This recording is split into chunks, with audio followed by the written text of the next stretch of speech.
What's up, guys? Nathan here. I hope you're all doing well during these sort of scary coronavirus-induced times. I'm personally lucky enough to be living out in a tiny town in the middle of Kansas, so I'm relatively far removed from this crisis. But, I read the news, I see what's going on, and I really feel for all of you that are out stuck inside in these big cities all around the world. No matter what country you're in, we're all kind of touched by this right now. So the least I can do is keep making these videos and hope we provide some modicum of entertainment or at least distraction for those of you stuck inside. Anyway, with that out of the way, let's talk about today's video. It is a build diary for the build I've been playing on stream for the past few days, and it is an Ignite Proliferation Trickster. The original concept for this build is that I wanted to make an Ignite Prolif Flameblast character last league, and I was just sort of remembering, I don't know, I was like in the shower or something, and I thought, hey man, I was able to hit 1 million Ignite DPS last league. I wonder what I could do this league with new cluster jewels. Things really got spicy when I started looking into medium cluster jewels, because as is the case for most sort of niche utility builds, there's actually a lot of really crazy OP stuff to be had in these sort of medium cluster jewels. And unless you're going perfect agony, the amount of Ignite scaling you can get on the tree by default is actually pretty rough. There's a couple of really strong wheels and nodes, but they're spread all over the tree. You have stuff down by the duelist side that's intended for sort of bow builds. You have stuff over by the Trickster side that's intended for generic dot builds. You have stuff over by the Marauder side that's really giving you that strong fire damage over time multiplier, but all of it is so spread apart, it's very difficult to sort of hit all of these really efficient clusters. However, wheels, because enter cluster jewels, we now have access to two really strong notables that you can stack pretty much as many of these as you can fit into your build, specifically Blowback and Cooked Alive. Cooked Alive gives you a negative 10% fire resistance to any enemy you ignite. As you can imagine, this is absolutely huge because a lot of Ignite scaling involves reducing the fire resistance of the enemies that you ignite. And then Blowback, which makes ignites you inflict deal their full damage 15% faster. You can stack as many of these as you want. Obviously, if you stack too many, the ignites are going to be very short and you're sort of going to have to keep reapplying it almost like barely playing a dot build. But if you just stack 1, 2, 3, or even 4 of these, it's not going to feel that bad. All it's really going to feel like is a huge DPS gain. This is so strong that a single 1-socket voices with 3 instances of these two notables literally doubles my Ignite DPS. So my original version of this build that I made back last league was getting around 1 million Ignite DPS. You slap in a voices and you slap in these notables 3 times, and that puts it at a 2 million Ignite DPS, which is a very large number for Ignite. I don't know what kinds of numbers people are pushing with like Stormfire Divine Ire shenanigans, but I can tell you for a very sort of almost ethical Flame Blast Ignite character, 2 million Ignite is very nice to see. Point is, build was buffed super hard by cluster jewels, so I decided to bite the bullet and give it a shot. Right from level 1, I'd say this build was probably the easiest leveling experience I've had in just all my recent memory. Just a Malachi's Artifice to get that early elemental equilibrium, and a Tabia literally made all content melt all the way up until maps. I'm talking, end game act bosses, not end game, but sort of like later on act bosses. Azaro, you would literally just drop your Orb of Storms, charge up a full Flame Blast, and they would just die with a single ignite.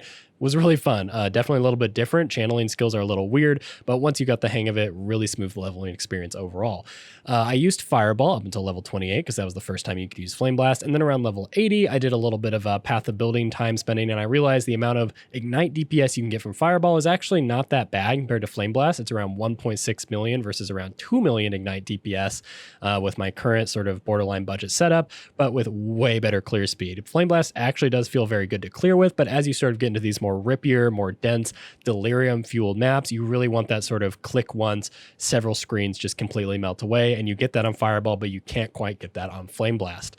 I also spent some time on PoE.Ninja looking at similar builds because I knew there were some other people playing Fireball Prolif, so I decided to see what they were doing, and I realized I should probably be using Fire Trap for bosses because really all it is another build or another skill that scales almost identically to your Fireball Prolifing thing, but it can very easily add another 1, 2, 3 million DPS to any target that decides to just hold still and stand inside that fiery patch that's going to be scaled by your fire damage and your fire damage multiplier over time.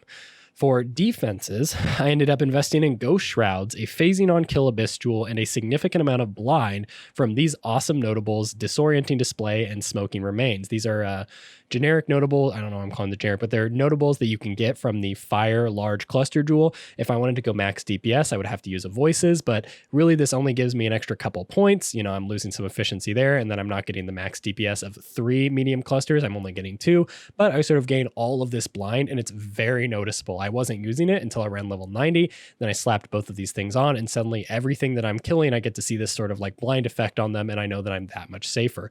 Feels really good in early red maps like tier 11s, tier 12s, tier 13s. It's really hard to die, but it's going to need some more levels before I can do some serious bossing and some tier 16s and feel, you know, this borderline immortal feeling that I'm having right now in the lower tier red maps.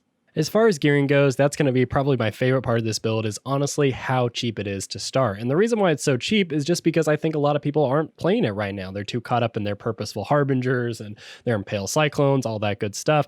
And because of that, all of this gear that would normally be expensive if Ignite Fireball was in the meta for some reason is actually very cheap. I was able to get my 6-link Searing Touch for 1 Exalt, actually a little bit less than that. I think it was like 100 C, but that's close to how much an Exalt was at the time. My Cinder Swallow for 70 Chaos. This, I don't think I have an ideal Cinder Swallow. I think I just have one that gives me like life leech when I'm hit or some bizarre shit. And then perfect cluster jewels, like a perfect large cluster jewel with the right amount of sockets and the exact notables I wanted, as well as the perfect blowback and cooked alive medium jewels for 2 Exalt total. Those are the major costs. So if you wanted to start this build and replicate exactly what you're seeing on screen right now, you would be paying like 3-4x tops. The rest of the gear consists of a Malachi's Artifice, a Snake Pit, and rares. Really nothing super fancy. The Snake Pit itself is a little bit interesting. I saw this on PoE.Ninja, and that's why I decided to pick it up. All it does is really help with clear speed, gives you a little bit of cast speed, which feels kind of nice, and then gives you that fork, which is what makes Fireball into this like absolute monster of a clear skill. But if I wanted to boss or something, I would probably want to swap that out with something like a Vermilion Ring with just a bunch of life on it to give me some more survivability. The min-maxing, and I haven't even really gotten into this part yet, and you can already see the damage is pretty solid. I'm killing Baran in like, I don't know, 10-15 seconds or something. This is a woke 4 tier, I don't know, 15 Baran, whatever. But the min-maxing of this gear, and this would add another good 500k to 1 million Ignite DPS across both of my skills, would basically consist of getting fire damage multiplier on your gloves and amulet, because you can roll pretty fat amounts of that on those 2 slots, and then ignites burn faster on your boots, a negative fire resistance helmet, very strong, and then just more life and energy shield all around, because at the end of the day, this is a Ghost Shroud Trickster, so the more you can invest in life, hopefully some evasion and energy shield, the bigger your EHP is going to be. Easily, you can push around 7k, if not 8k EHP and 5 million total DPS with around 5 to 10x more invested. I don't know how much longer I'm going to play this build, probably just long enough to clear out my Atlas and kill Cyrus a couple times, but if I really wanted to go all in on it, I can't imagine spending more than like 15x to like clear all content comfortably. And when I say all content, I mean, I actually don't know if this could ever even handle like 100% Delirious tier 16 maps, but that's like 0.01% content. I mean, like 99% of content could be cleared with like 10 to 15x invested. And I just think it's a really fun build overall. I don't know what it looks like to you guys, but for the amount I've spent so far and the amount you would have to spend to sort of push the build, I think it's a very nice sort of cost to fun ratio. So overall, I had a bit of a rocky Delirium start. My performance wasn't great. The gameplay wasn't super fun for me at first because of the balance. And then I really wasn't able to find a build that I was enjoying a ton until now. And I'm really happy that a lot of the stuff that was causing problems at the start of Delirium has been fixed. And I'm also really happy that I found a good build that I'm really excited to push endgame with. I'm excited to hopefully try a Simulacrum with this, because all the Simulacrums I've got so far I've just sold because, you know, I'm not about to push 15 waves and then just waste it, juice up some maps with it, do some Woke 8 Cyrus. I think overall, I'm just really excited to be playing an Ignite build with actual damage scaling. If you're interested in that, you can check out the path of building in the description below. I also recommend checking out PoE.Ninja because there's a lot of awesome Ignite Prolif Fireball Tricksters on there, and I haven't spent a ton of time looking at, but I'm sure there's some little elements of min-maxing and some details that would totally help anyone out who really wants to delve deep and figure out the absolute best way to play a build like this. And if you're interested in a full build guide, I would be happy to do that as well and bring the absolute very best Ignite Prolif Fireball Trickster to this channel. If you're interested in that, leave me a comment below. I'll read it. And if enough people are interested, I'd be happy to make a full build guide. Overall, thank you so much for watching. My name's Nathan, and I'll catch you next time. Thank you! Thank you so much to my Patreon supporters: Real Human, Zikrak, Squally, Zoljan, Coda, Julia, Alan Kepler, Sparky Kata, Heiser801, Kyle, Logan, Ice Dude, Ginzink, Anonymous, Orangina, Marius, Bombfair, and Lloyd. You guys are fantastic. I really appreciate you supporting me during this time. If anyone else is interested in joining these awesome folks, you can check me out at patreon.com/NathanBrotherBob. Or if you have a Twitch Prime just laying around, you can check me out at twitch.tv/NathanBrotherBob. I'm live every Tuesday, Thursday, and Saturday at 2 p.m. Central Time. I've been kind of bad about that schedule. I'm trying to fix that and not just randomly go live on, Friday nights and shit. But yeah, if you want to check me out there, you can come say hi. And if you don't have any monies and you just want to support me and, just be a part of the community in general, you can check out my Discord there in the bottom right-hand corner. It's pretty cool. We got a lot of fine folks helping each other out. If you want to just ask some questions and text, you can do that. Or if you want to hop in voice, it seems like the voice channels have been extremely active lately. So if you want to do that, I mean, everybody's nice there. I love my Discord. And if you join my Discord, I'll love you too. And I'll love you either way. But I mean, it's just, you can't have enough love, I guess. This is getting a little weird. Anyway, thanks.